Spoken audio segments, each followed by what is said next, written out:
So I am back, very long overdue, with my lovely, lovely friend from Canada, Jamie Saleh.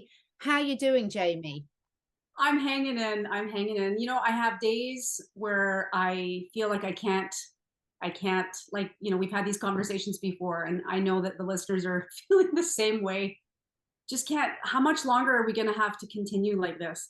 And then other days, I just feel like super pumped and excited because I know that we're at the end of this, or I feel it anyway. And I'm excited about what's coming and building a new earth. I'm excited about that. How are you doing? I'm doing pretty well. It's my birthday today, so I've had a My lovely God. day of being really spoiled. Happy birthday to me. Happy birthday Uh, to so I you. have had a really, Oh, really, really lovely day. I've met a friend for breakfast, a friend for lunch, been for a lovely dog walk. But actually, before we delve into it, because I've got quite a few new listeners, I just want you to briefly introduce yourself to people that are new to the channel.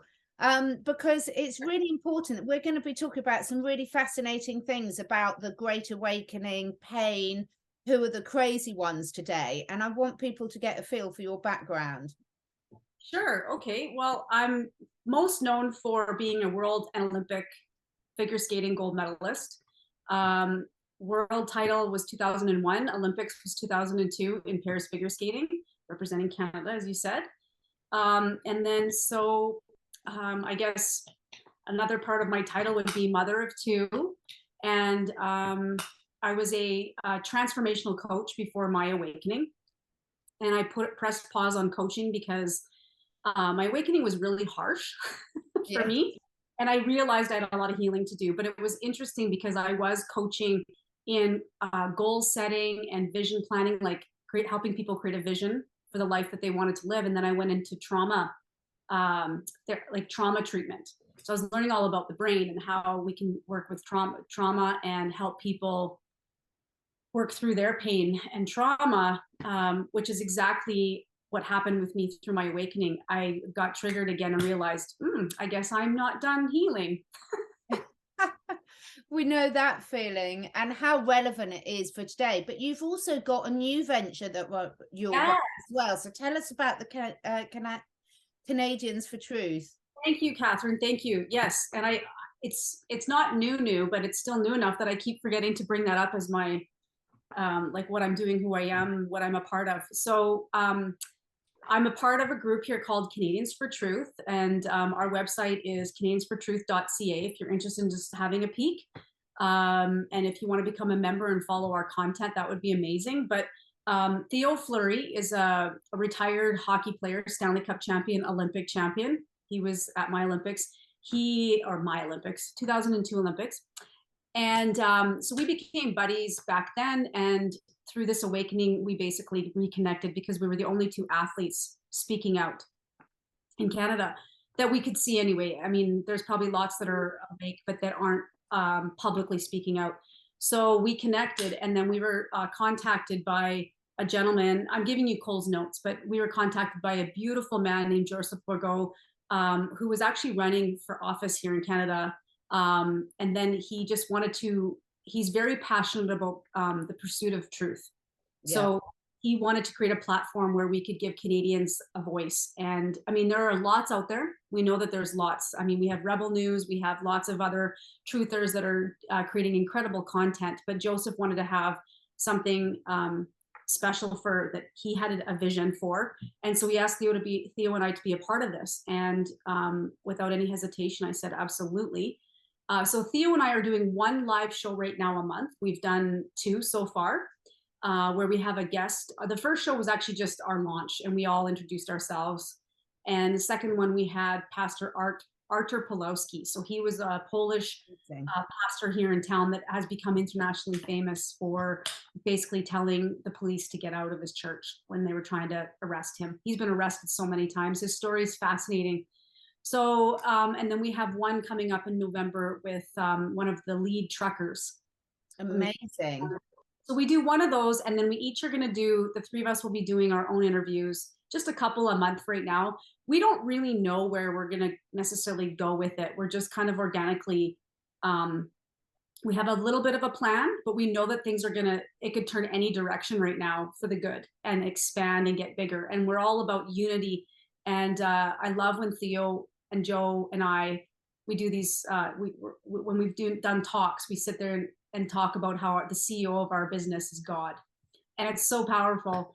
And then we're all about love and truth and fairness. And we have our, our values and our principles all laid out. And we're very connected to, we just got invited actually to go to an awakening event in the US, mid-January, to Trump's property in New Jersey. That was yesterday. So that was pretty exciting. And then we have 2 really, really big guests planned for February and March, but I can't say anything yet because it's not in the books yet.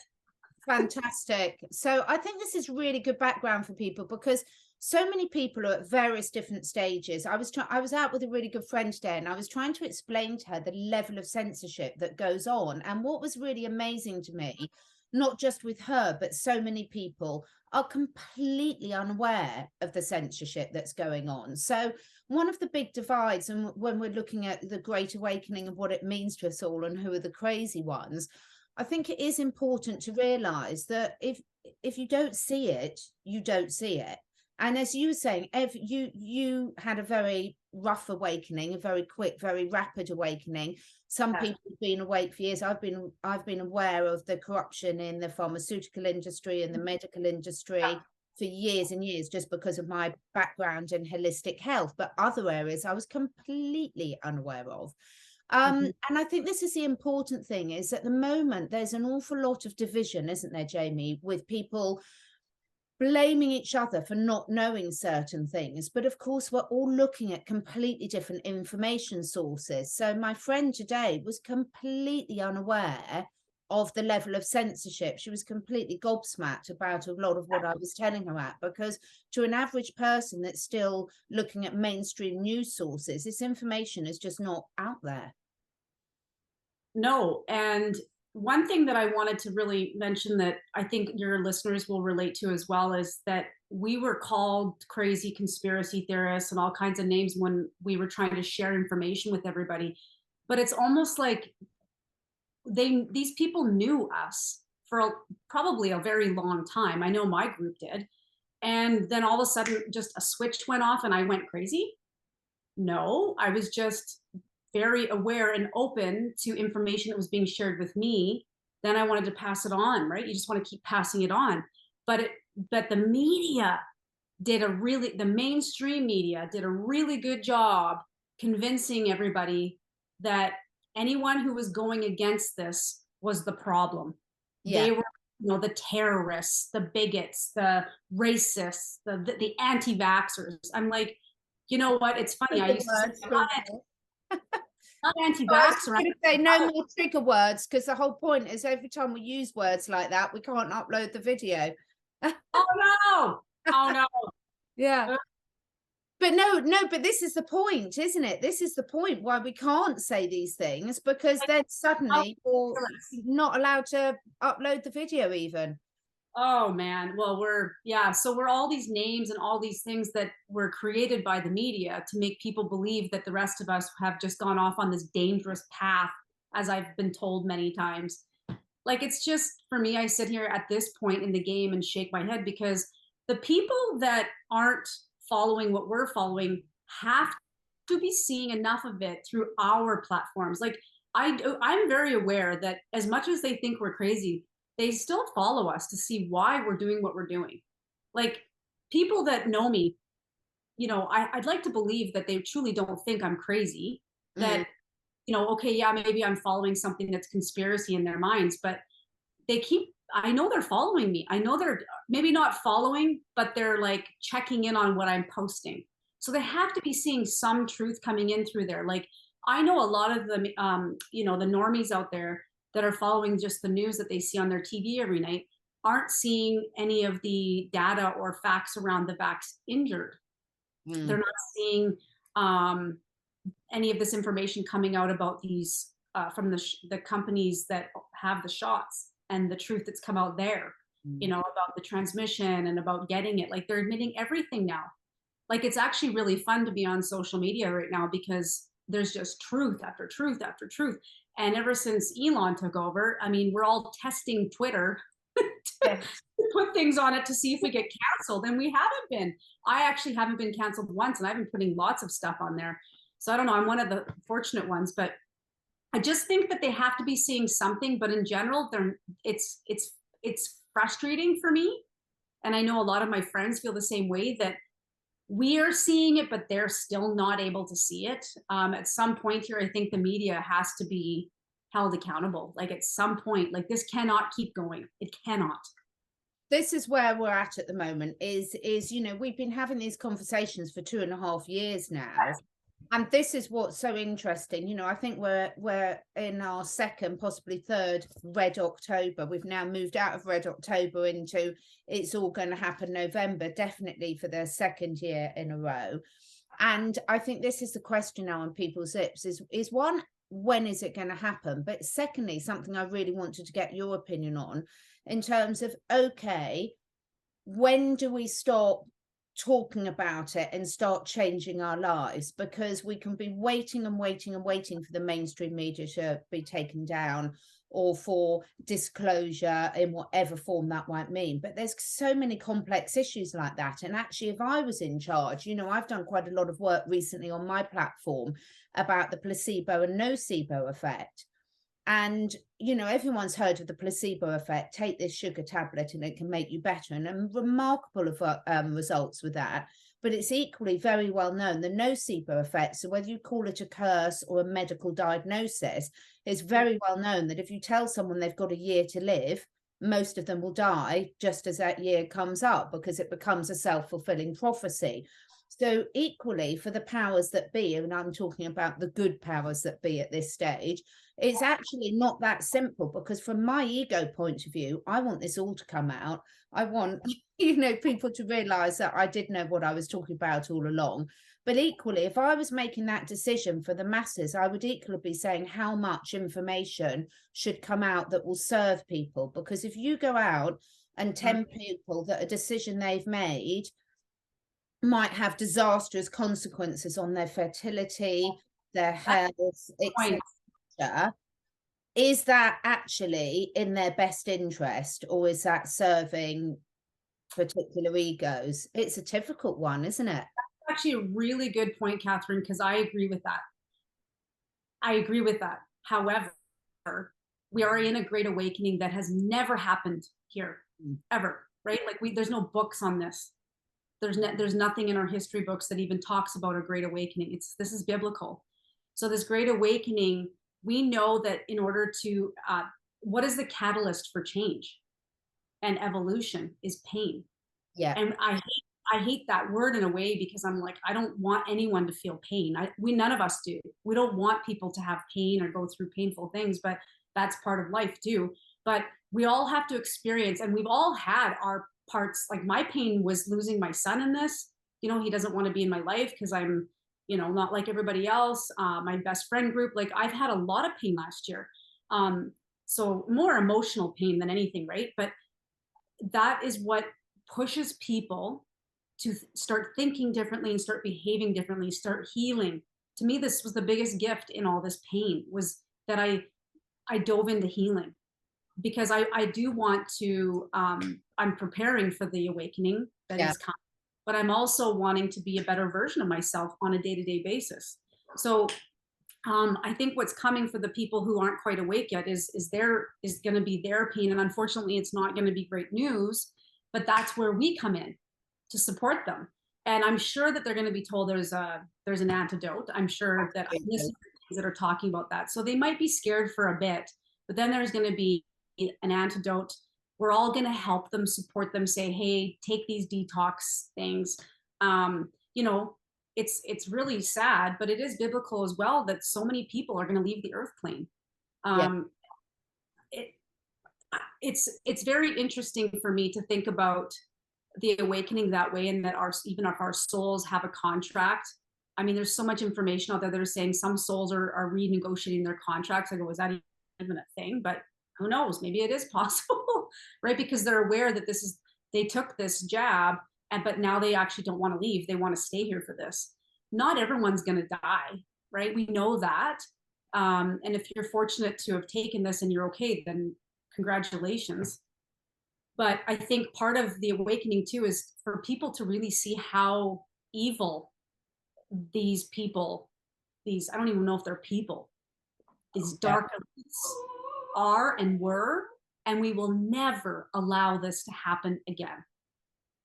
I think that's true, because it's been building up for so long. And actually, I was listening to some very interesting programs over the last couple of weeks. No idea why, but they popped up for me, and I haven't been listening to a lot, and I listened to this. But I'll be very careful with my words on this. But when you look at religions, cultures, and sacrifice, this has been going on for millennia, not just recently. So actually, the sad reality is that humans are capable of despicable acts. Mm-hmm. And it's very easy. They've done so many scientific experiments which have shown that if someone can blame it that they were told to do something, we've only got to look at the Second World War as an example, that a lot of people can pass that off as acceptable. But I think for me, one of the biggest parts of the Great Awakening is self-responsibility. And we talk about sovereignty a lot. And I think part of that Great Awakening is realizing that we have no one else to blame for stuff but ourselves. Yes, we can experience different things that we can choose or not to learn through them. Mm-hmm. But at the end of the day, gone is this time where we can say they told me to do it, and that's okay. You know, that's the type of behavior we do when we're children, because children don't often have control over aspects of their lives. But once you reach into an adult, there comes a time when you have to take that self-responsibility. And we've seen a deliberate agenda over the last sort of 100 years of taking away any form of self-responsibility and self-empowerment, because in the, you know, I've always known that history was a complete lie, always seen that. But, you know, yes, in the old days, in certain old days, you can have rulers that inflicted terrible cruelty and suffering on people, but there was still that spirit. What they've done recently is just wiggle away that spirit. And now I think it really is a case of, I hate to use the term survival of the fittest, but, you know, when the going gets tough, the tough gets going. And now that people are going to have to develop a backbone very, very quickly. Oh, Catherine, you said a mouthful there. That was really good. You're on fire today, birthday girl. Orange fire. Haven't even had my wine yet. Oh, well, oh, shoot. I wish I would have known it was your birthday. My goodness, I'm so sorry. It doesn't matter at all. You give up celebrating after a certain age, but I have spoiled myself today. I have very much spoiled myself. Good. And we're supposed to live till we're hundreds of years old. So you got many years ahead. Exactly. Right? So on that note, though, I think they've done a really good job. And you think, and I mean, I should have prepared for this because we literally didn't really plan for necessarily what we're going to talk about. But there's a lists of what they've created in society to divide us. Yeah. So many things. I was even with my trainer early this morning, and I was talking about how, like, I was even going in that Me Too movement. Like, what was that? Because I didn't really get it. I don't really pay attention to all these things that are going on. I don't watch the news, and I don't know why. I've never really been into it. Anyway, so they explained it to me, my girlfriend and my trainer, and I just went, like, again, for more division, to, you know, to make the men less masculine and the women more masculine. You know, it's just like you start looking at all these agendas and all these things that they've created in society, and it's all divide. Religions, Black Lives Matter, you name it. I mean, the list goes on and on and on and on. And even through all this, they did a really good job. But they got us to a point where we are poisoned, you know, from fluoride. Our pineal glands have crystallized and enough to you know, sort of, I guess, follow what we're being told, especially in Canada. I really noticed that, like, Canadians are so nice and we're very compliant. We just want to get along and make everybody happy. And so, you know, they've done a really good job, and with our food and our water. in the skies, like everywhere, in our medications, you Yeah. name it. Right? So we're at that point where our bodies are, I don't want to say we're not weak at all, but it's like they've taken that sort of power out of us as much as they can. And then they threw this pandemic on us where everyone's just going to go, oh, I just want to get out of this. I just want to get out of this. Like, I just do whatever it takes to get out of this and then they realize, well, that didn't really get us out of it. So some people woke up through that going, hey, I got my shot and I can't do things, or I can't do this, or I can't do that. And they woke up from that. But it's now a matter of the rest of them. And it's going to be interesting, Catherine, to see what it takes. Because they do say, they meaning some of the things that we've heard or listened to, that 10% aren't going to get this.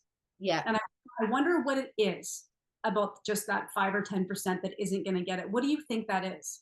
This is what I find the most fascinating. I find it really, really fascinating. I've always found psychology, human behavior, animal behavior, nature, and it's so, so fascinating to see. And it's so complex and you're learning all the time. But I think, trauma can make certain people shut down. So sometimes, our bodies are very good at protecting ourselves when it's too much for us to cope with. And that is a very innate survival instinct. So sometimes for some people, I think it's that the body is literally shutting down information processing through the mind because they know it's too much, that innately the subconscious mind knows it's too much. So I'm sure that comes into play somehow for some people. For other people, I genuinely believe that they've had so much disempowerment through the air, through the food, through the water, through the education system, through their upbringing, that Yes. they've literally lost that ability through rational thought. And part of that, I think, is the poisoning that we've all been subjected to. However, again, one of the other things I've been talking a lot about recently is epigenetics, the biology of belief in terms of, what is nurture, what is nature.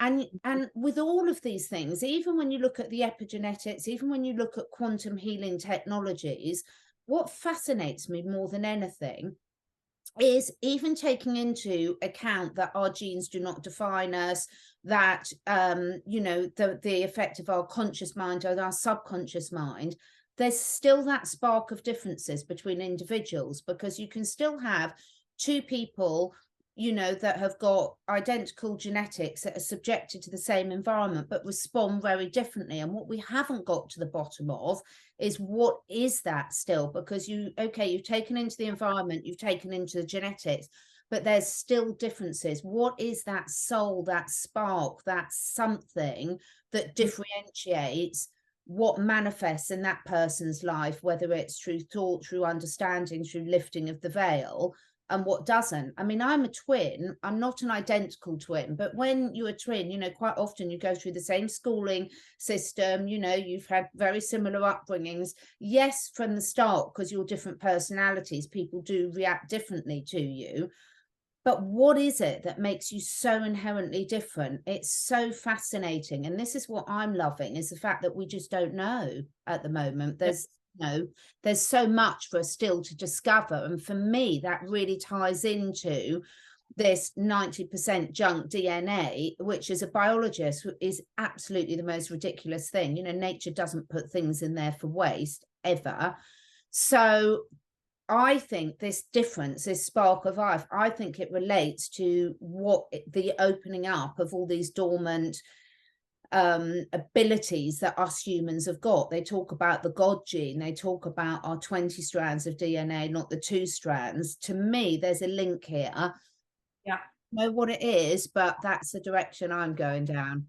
Fascinating. Good for you. I love where you're going with this, because I'm very curious myself. And another thing I'm noticing with a lot of people that are reaching out to me on social media is that we know this, but it's really become like, how they said that this awakening is also bringing everything to the surface, including corruption, but it's also bringing everything in our world, in our personal world, to the surface to purge and let go of.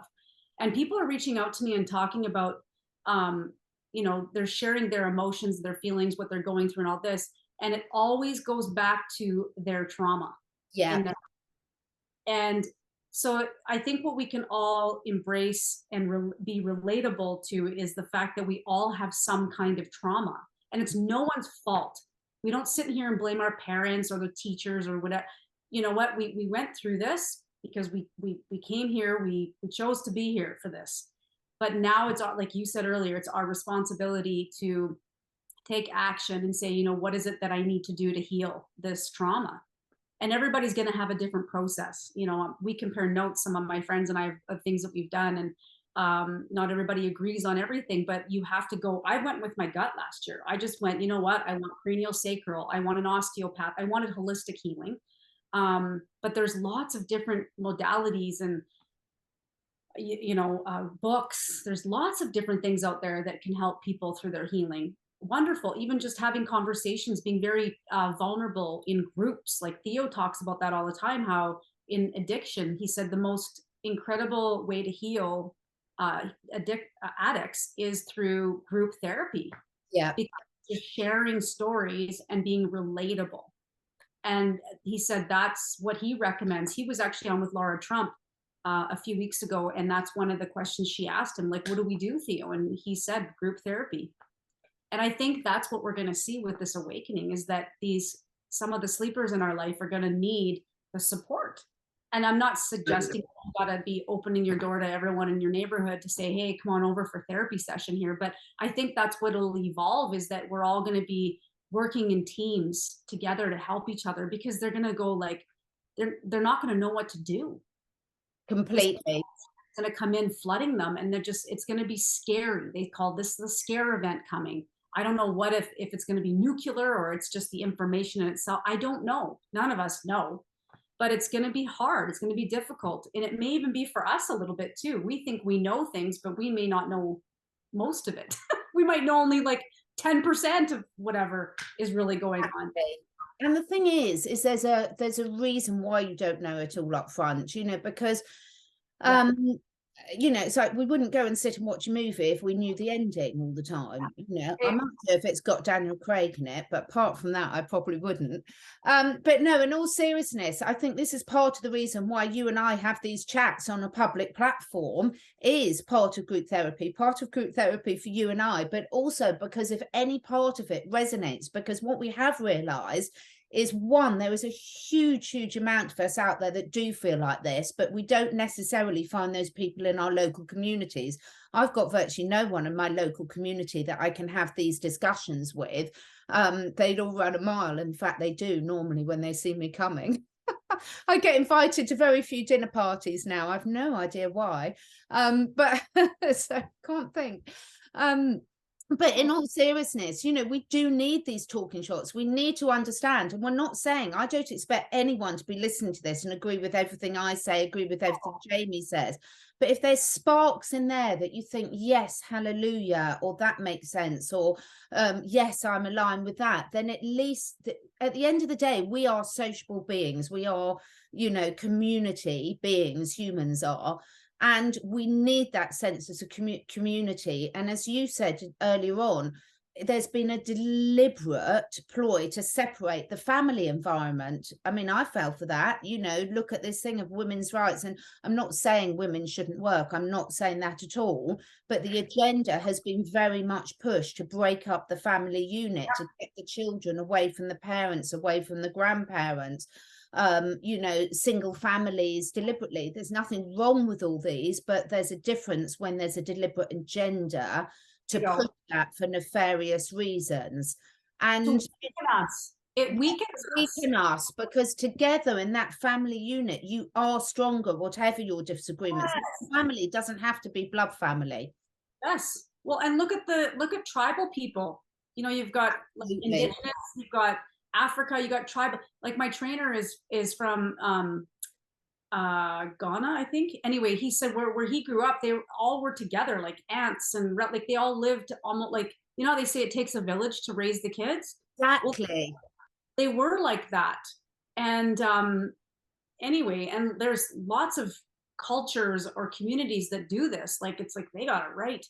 And yeah, that is a very good point. And through this whole all of these agendas to divide us, it 100% has weakened all of us to the point where there's just we're literally fighting the wrong people right now. And that's what I put on social media the other day. I'm like, this is so sad that we've gotten to this point where we're fighting each other. Yeah. Not me and you. I don't want to fight anybody, but there are people who are coming at you and I, calling us crazy and fighting at us, like throwing their horrible things at us. And I'm like, you're fighting the wrong person here. We're trying to be informative to let everyone know what's really going on. Yes, we don't always have it 100% right. Nobody does, but we're doing it from love, right? We're not doing it from fear. We're doing it from love. And there's a massive difference from that and what's being presented on the news every day, because that's all fear-based. That's all terrible, terrible stuff that, propaganda that people have bought into, and that has contributed to the division. And it's so sad for me, because I want to ask you this, Catherine, do you feel, because I was at a point, and I'm full confession right now, that I was a while ago feeling really, like everyone said, Jamie, we got to work on getting to that place of being compassionate and empathetic. And because I'm a huge empath, to the point where it was actually damaging me years ago. And I've learned to create boundaries to protect myself a bit more. But we need to be compassionate to these people who are sleeping and shaming us and whatever. And I'd sit back and go, yeah, no, they've been so mean to me. They've hurt me terribly, like victim, right? I was like, no, never will I ever, I'm all about forgiveness. Like I can say, I'll forgive you from afar, but I won't forget. And no, right?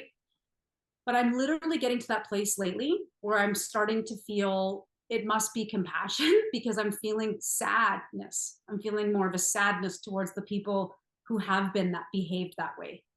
So are you feeling that? Are you feeling?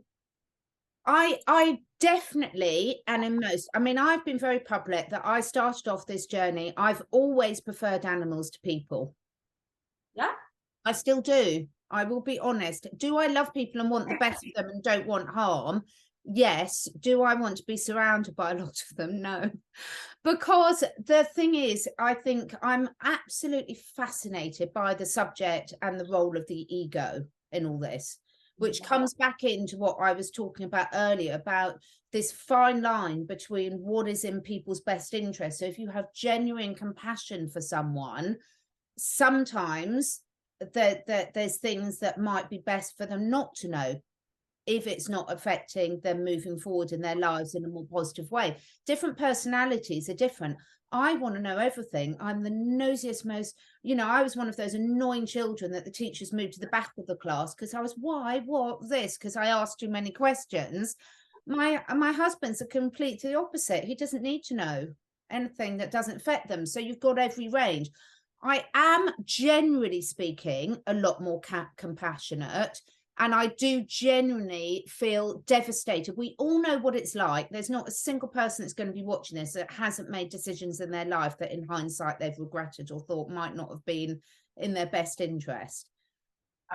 But there's levels of decisions. And, for example, as a parent, we all do the best we can with the information we've got. But to make a decision where you've bullied and coerced people into taking certain actions that you then find out could have been really harmful to your children is a devastating thing for any parent to go through. And I genuinely believe that every parent makes a decision for the best interests of their children, whether they're two-legged or four-legged, and then hindsight is a wonderful thing. But equally, I'm like you, I'm an empath to a fault, and I've had to really toughen up because, one, it was affecting me. My mother's been telling me this for years, and yes, she was right. You cannot sort everyone else's problems for them. You just, and it's taking me a long while to realize this. But what I have realized is sometimes tough love is the best and kindest thing that you can do. And so therefore, I'm very much where I'm at with it at the moment, and it might change tomorrow, next week, whenever, but I'm very much like, yes, I have compassion, but you've got to do the work and put the effort in yourself. That has to be a two-way thing. I can't move that way more than they're prepared to do that way, because if not, you still can't do anything to help. Does that make sense? Bit of a complicated way of saying it, but Yes. compassion to exempt for those that are also willing to move forward in their life. Well, so the question I also have is that I'm hearing a lot of people like on my social media pages, and I'm not judging because I understand that everyone is going to be working through their healing at different stages. They're at different stages. They may not even have started their healing yet, so they're allowed to feel angry and hurt and betrayed by the people that shamed them and ridiculed them. Like, because I am seeing a lot of people going like, because I posted something about um, just an apology. I know I'm sorry isn't necessarily enough right now. I get that. I get it. But I'm just wondering that people are literally going, yeah, no, that's not even going to work for me. And sorry is not even enough. Like it will never be enough. So I'm not judging that because I know a lot of people are feeling that way. They're so devastated. Like, and I get it. I was there last year. I've lost my whole old world. Yeah. Like my community. I I've had to create I brought back some old acquaintances that I was connected with that have become really good friends now and old friends and families, but I literally had to create my new community. I lost everything. And I don't like the word lost. I use transition, but just for the people to get what I'm talking about here.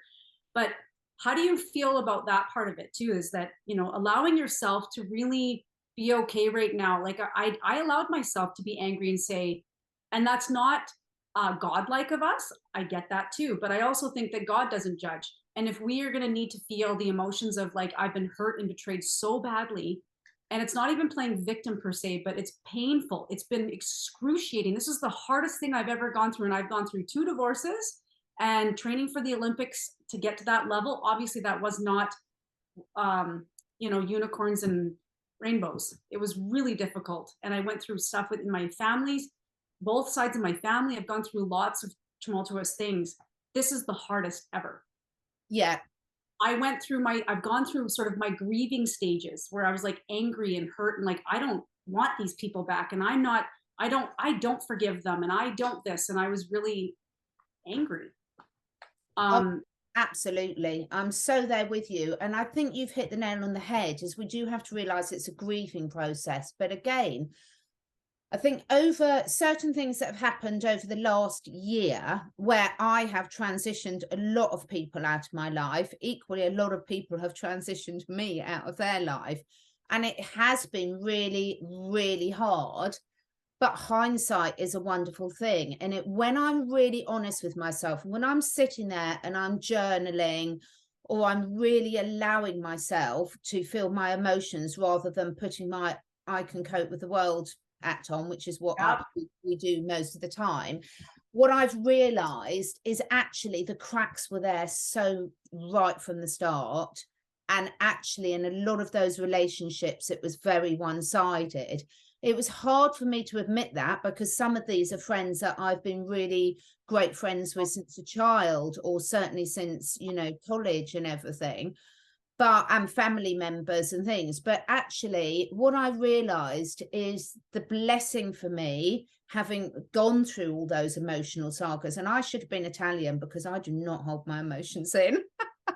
I'm not, the one thing you can't accuse you and I of is holding our emotions in, but which is good because we're not storing them in. But actually, what I realized is there was still much, even though I'd let a lot out, there was a lot of those emotions in there.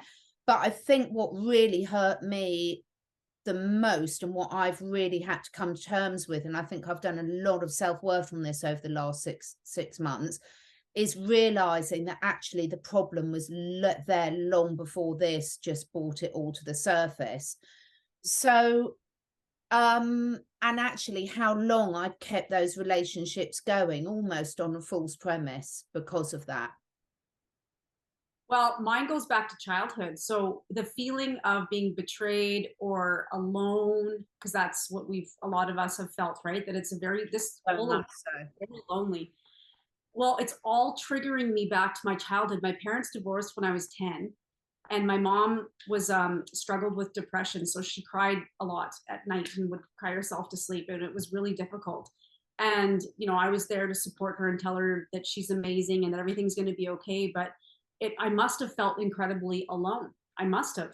I went to school, and because I was becoming a provincial level athlete, there was jealousy, and then I became national level athlete, and then it was even more jealousy. And so I was afraid to go to school because I was bullied. My height, the clothes I wore, my haircut, like you name it, I was made fun of often. So I had a lot of tough years growing up where I felt alone. And skating was my way to survive. Skating was my outlet. It's where I felt safe. It's where I could express myself. And of course, I did a lot of crying too on my own, but I was home in my apartment because my mom was working late sometimes, but I was alone on the ice. I wasn't doing pairs yet.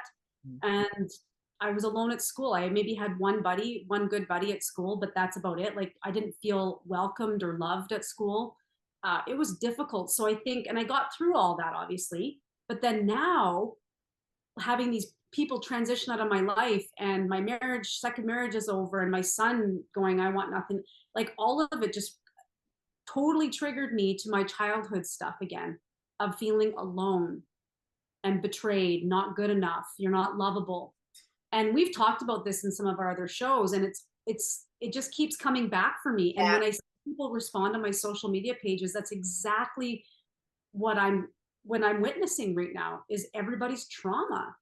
And it's okay. And it's actually beautiful. You talk about the gifts. That is the gift in all of this, is that we get to recognize that, we get to see it, and we get to go, okay, now what do I want to do with this? How do I want to heal?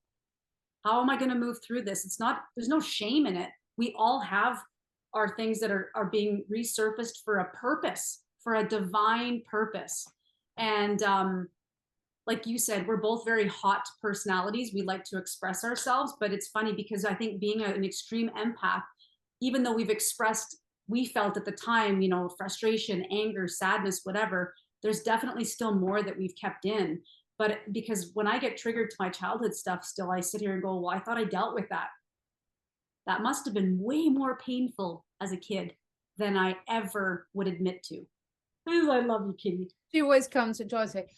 I think you are so right in that. And again, going back to what we were saying earlier, one of the things I've realized is a lot of reasons that I put up with a lot of this and put up with a lot of this abuse and things, because I've always been the type of person where everyone's been like, well, you can take it.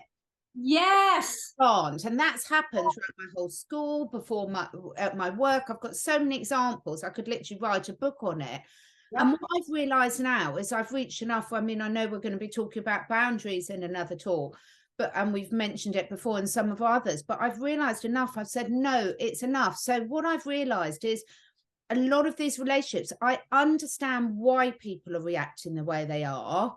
But equally, you're at a stage now where there's enough resources out there, enough help out there, that both you were, a life coach. I do a lot of coaching for all sorts of things, or used to do more. I've moved away from that a bit with the humans, because I've realized actually I can empathize and understand where you're coming from, but it's not my job to take your shit on as well. I've got enough of my own to deal with. Now, if you're coming to me in a professional thing, that's completely different. But where it's friends or family members, just because I understand why you're going through this doesn't make it acceptable.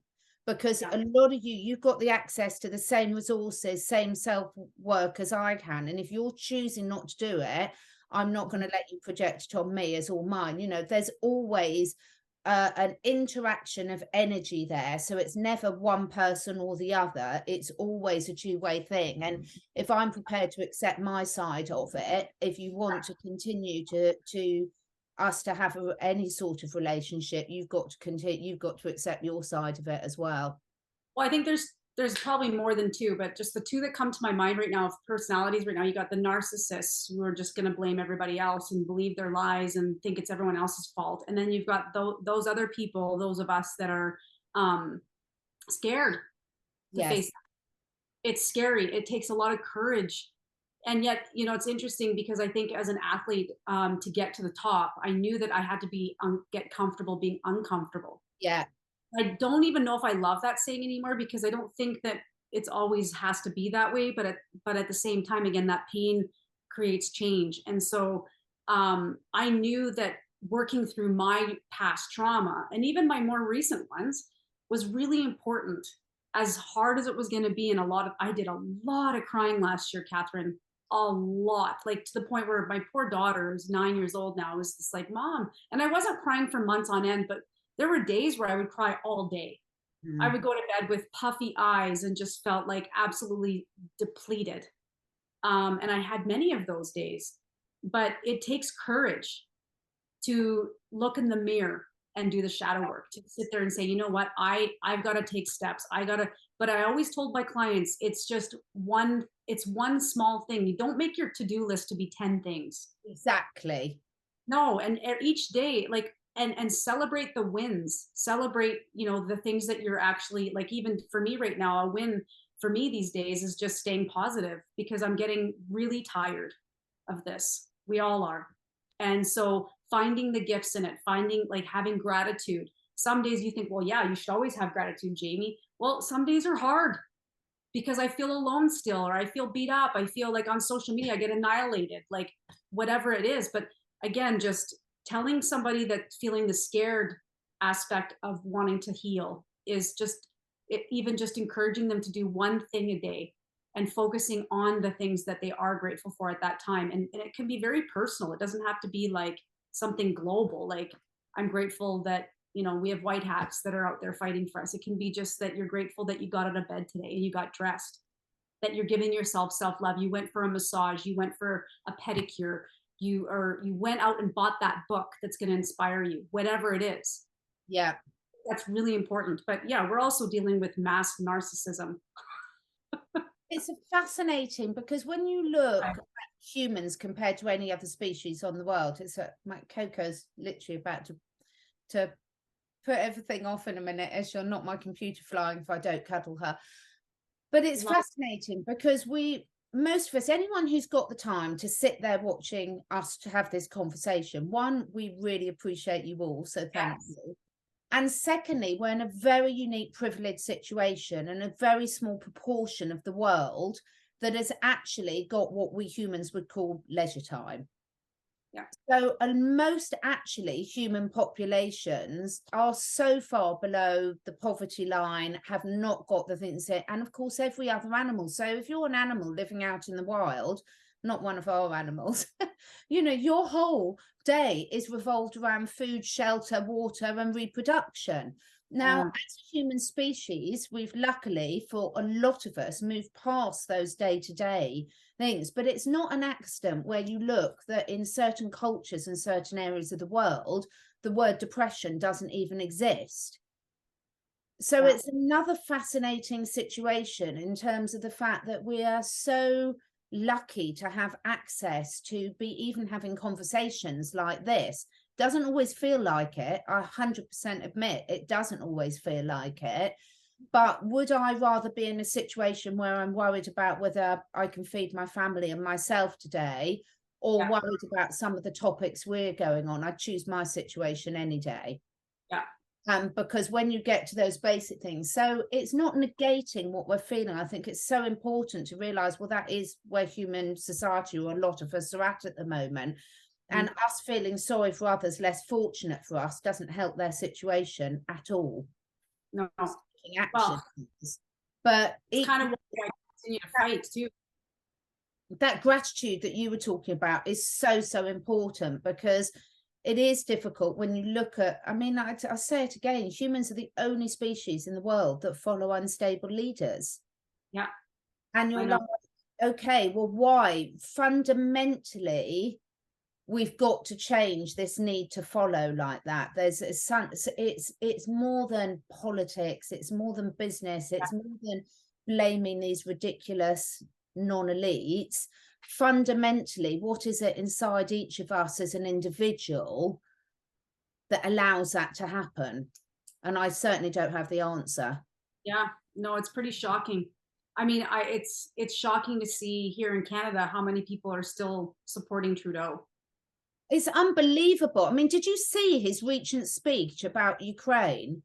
If you were making a comedy sketch, you couldn't have made it better. And you think, how can you And anyone just even, you don't need to be a body language expert to realize there was no sincerity behind those words at all.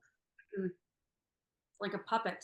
Literally, and I only saw that on, I think it was Twitter, actually. I mean, I certainly don't watch the news, but I watched that and I literally stopped what I was doing and I was like, this is so ridiculous, like a puppet, like a really, really, really poor actor, where you can tell they're acting and it's not remotely believable. You know, I've been very aware in Canada here about what we're dealing with. This last year and a half, I've become very aware. Doing the interview with Pastor Artur Pawlowski, who's a local pastor here in Alberta, actually, he's from Calgary, and him being on our show, and he's from Poland. He grew up there and he moved to Canada to get away from this. So I find, even at the rallies that I used to go to, I found that a lot of people that were there were European, because they would say, this isn't our first rodeo, right? We've seen this. So we're very aware of what's going on and what has become of our country here. But if you're really wanting to dive a little bit even deeper, I highly suggest you going and listening to this interview, because my mouth was open the whole time. Like, listening to him, I was just in shock. Like, I've always heard stories, like I have friends that are from European countries and they would share, you know, foods stories of how they had little, like, we buy a bag of grapes and, you know, our kids will eat it in one night. And they're like going, I was lucky if I got 5 grapes, you know, one month, kind of thing. And I'm just like, wow, we have no idea to that level. But Pastor Art said, because Theo asked him, he said, can you compare Canada to Poland? And he's like, we're there. He said, yes, we're not waiting in the lineups with our tickets to get a loaf of bread. But he said, we're literally there. And he goes, we're experiencing it. And it goes back to the first thing you talked about, Catherine, was the censoring that's been going on. We are in it. They are censoring us, because that's what they did in Poland as well. If you spoke out about something, it was worse even. I mean, you were literally jailed or you were executed, right? Yeah. Like, depended on how severe it was. But that would have been the next thing for all of us, right? And, you know, and the fact that, you know, you can't, if you're not going to comply with this, then you can't go here and you can't go there. Like, he explains the whole thing so well that if you have any friends that are on the fence about this, or still kind of going, I don't know, and what you say is a conspiracy, have them watch that interview. It's on our website. I'm going to put the link below, everyone, below this video, Canadians for Truth. Go and watch that interview. I know what I'll be doing. Shocking. Yeah, it is shocking. Analogy. And it's just like, okay, thank you for sharing all that, because it's just, we think as Canadians that they're giving us enough freedom for us to feel like we're free in a way, but they don't realize that if they were truly in control, which I don't believe they really are, but I'm a conspiracy theorist. So, but that all it would take is a switch to go off, and we would be back in lockdowns. We'd be back in this, we'd be back with, it would be way worse. Right. So that's what the plan was. You will own nothing and be happy. And I want to qualify something based on what you've just said there. So when I said earlier about all the research to show just what atrocities humans are capable of when they feel that they can blame it on being told to do it by someone else, the opposite is equally true. So the stories in war times of how pulls community together. And you started off by saying earlier on in this conversation about how, unfortunately, there's something in the human characteristic that has to feel the pain to learn the lesson. And Joe Dispenza talks about this all the time, that that's a choice. You don't have to get a terminal disease or go through these near-death experiences or deep traumas. But the reality is most of us do need something to be so bad that it forces us to make a change. I do feel that the future for humanity is so positive, because I do feel that when this information does come out, the rallying together that people are going to do, and everyone will have their speciality. So some people know how to grow food, some people know how to detox the body, some people understand what to do with your money, some people understand the legal system. Everyone has got these wonderful diverse skills. None of us need to know it all. We just need to know who to ask for the bits that we haven't got. And this is why I think we are so close to, Jamie. I think we're so close to suddenly really appreciating each other so much. Well, there's a lot of discussion around what everyone's about to find out. What's really been going on in the world is that is what's going to, and you know what it is, and I'm sure your listeners do too. It's the children, right? So when that is apparently what's going to unite us all as well. And I think that, you know, as uncomfortable, I'll use that word, not pain, uncomfortable and difficult as it's been, and for even many others, like we're, like you said, very fortunate. So some have suffered horribly. And we pray for these people every day. I pray for everybody all the time, just to be okay, to get through this, because what is coming is going to be beautiful. And I truly, it's not even, I'm beyond even believing it. I know that now. I know it's coming. I know it. And we are going to have so much, we're going to be ridding all of this toxic, satanic stuff out of our lives. It's going to be beautiful, and so much love will be presented and given to each other. I that is what keeps the fire in my tummy going every day, to fight for this. I'm fighting for my children, for humanity, for all the children that are coming into this world and that are already obviously here. And because I know what's coming is incredible, and we deserve that. That's why we were put here, is to experience this. So, but as a collective, we just got to continue to keep raising our vibration, and you know, healing, staying positive, supporting each other. I tell everyone, there's no shame in surrounding yourself with like-minded people right now, because that's how we're holding up. Absolutely. It's so important. And it's not like, you don't mean to not want to be around the sleepers, but if being around them brings you back down because it's frustrating, or they're not seeing it, or they're talking fear-based stuff, you don't need to be around that right now. Let them go through that, but you keep raising your vibration, because we are going to be needed big time. I 100% think that's so important what you've just said there, because the whole point is, it's a bit like I was saying, sort of me sort of over empathizing with where people are at doesn't help them at all. And I think that's the whole point. Is it's such a cliche that you've got to look after your physical health, your emotional health, your mental health, your spiritual health, because if we haven't got that strength within us, how on earth can we help anyone else? We just can't. So, you know, we're no good to each other if we haven't got that strength. And people can have different areas of strength, different areas of wisdom. You know, there's so much. Look at most societies value their elders because they know how wise they are. Yeah. We don't at all. So you don't all need to have physical strength. We've all got our own gifts, and together that's what makes a society. And I think this is what we're doing. I think, you know, we're really starting to appreciate the real skills in people, not the artificial ones on paper that people have got that make them feel that they're more important than other people. You know, are you a good community member? Are you a good friend? Can you be relied on? Have you got integrity? Does your word mean something? Because I don't care what else you've got. If your word doesn't mean something, you're no use to anyone. If you can't, trust is everything. Yeah. One thing when this awakening happens, Catherine, you just made me think of something, is, for example, the group that my friends that said they couldn't be around me because I wasn't getting the job, and I was around a white supremacist community because I was supporting the truckers or the rallies and stuff. When this awakening happens, I'd love to interview people who were on that side of it, that dumped their friends because they didn't want to get the job or whatever. I would love to interview these people. I would love to. Yeah. Because I know they're loving people. They're not hateful people. I know this. But I'd love to interview to say, like, what, like, it must have just been so fear driven. But it just made me think when you were just talking about that, like, I'd love to know what they were thinking and what pushed them that far to literally let go of their best friend or even their family member, like someone that, a brother, a mom, a dad, or whatever. I've personally told certain family members I can't have them in my life right now because of the toxicity, but that's my boundary. Yeah.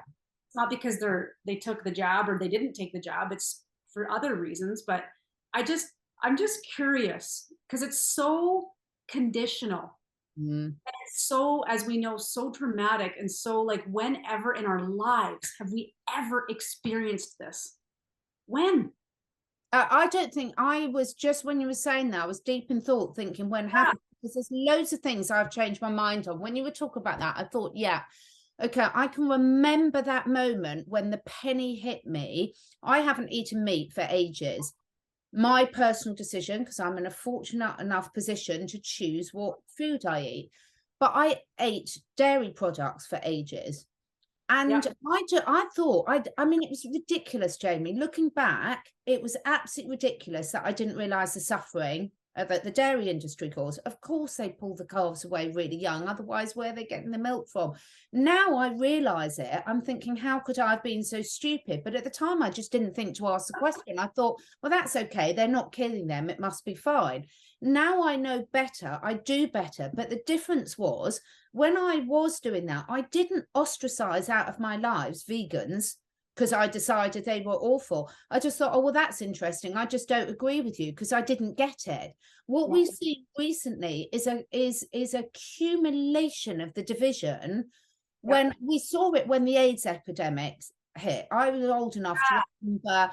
I was young when the AIDS thing hit, but we saw whole people being ostracized from society and shamed because of this man-made disease that they were killing people with the medication that they were putting on. We now know. But anyway, that's another discussion.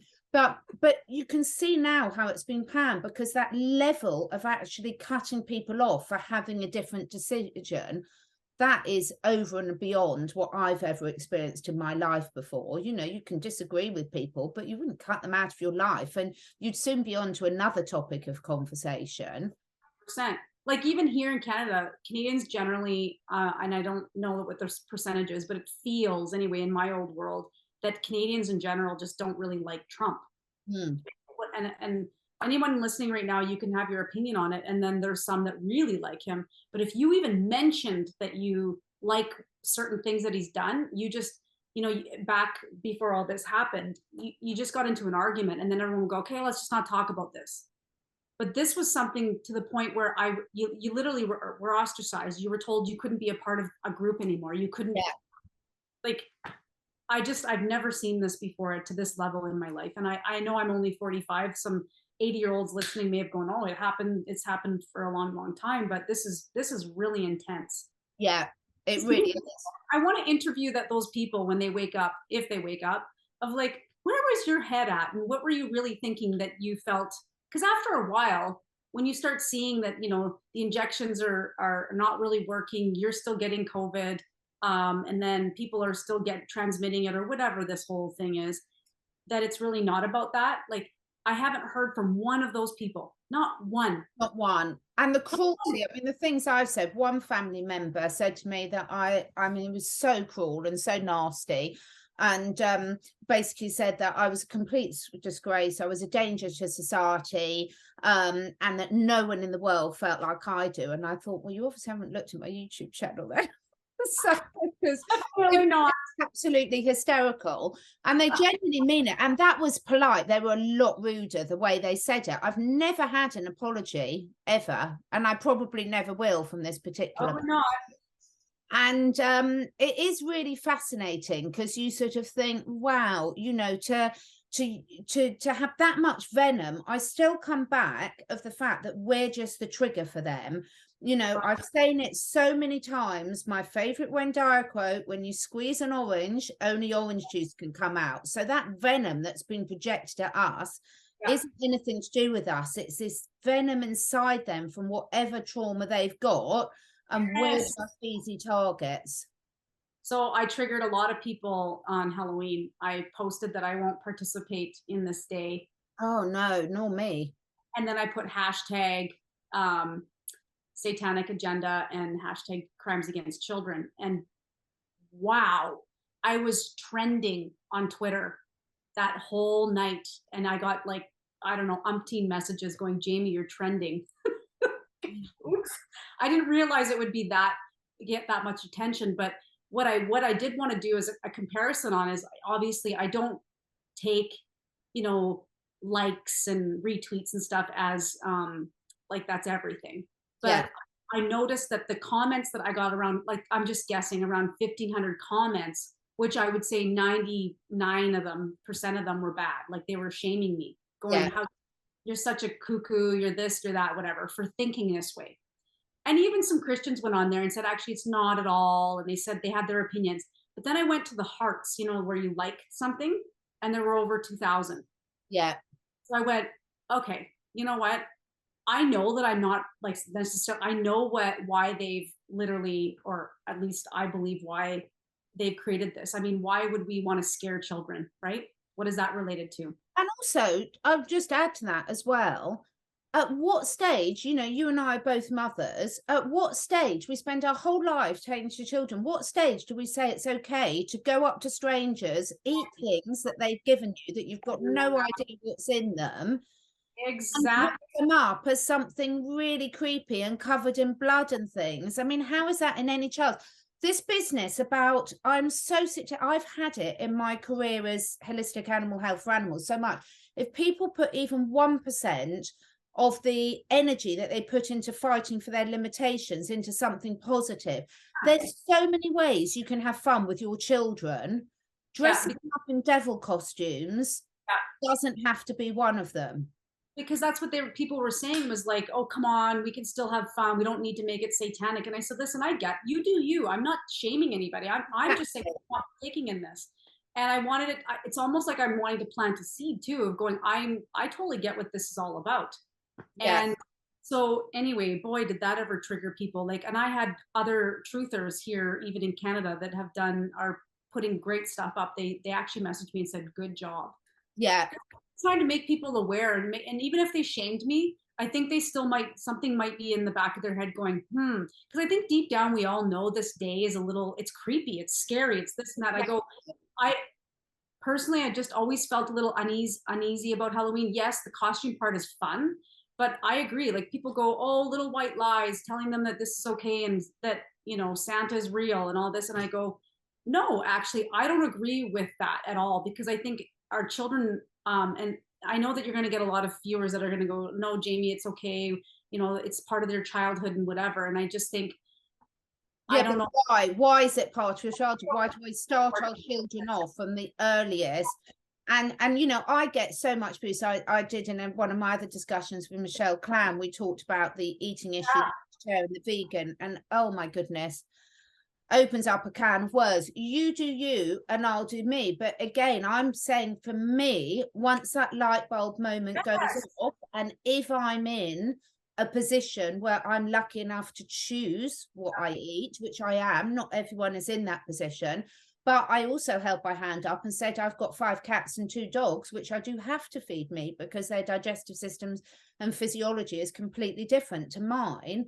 But what we did when we have evolved, that's a different issue, evolution. And I think this is the whole point. People get so hung up on what we did in the past, but we're not in the past. Blood rituals were part of the past agenda. Doesn't mean I have to do it now. When you know better, you do better. When times change, you can change with it if you choose to. And Catherine, when you're talking about the health, the food stuff too, like you always have said that, like you don't judge other people about what their choices are, their decisions are. You've always been very much about that. Like do what you need to do, but sharing your information is to either support others or to make others think or question even what they're doing as well. And not that it's bad, but just start questioning things. We've never been questioning stuff.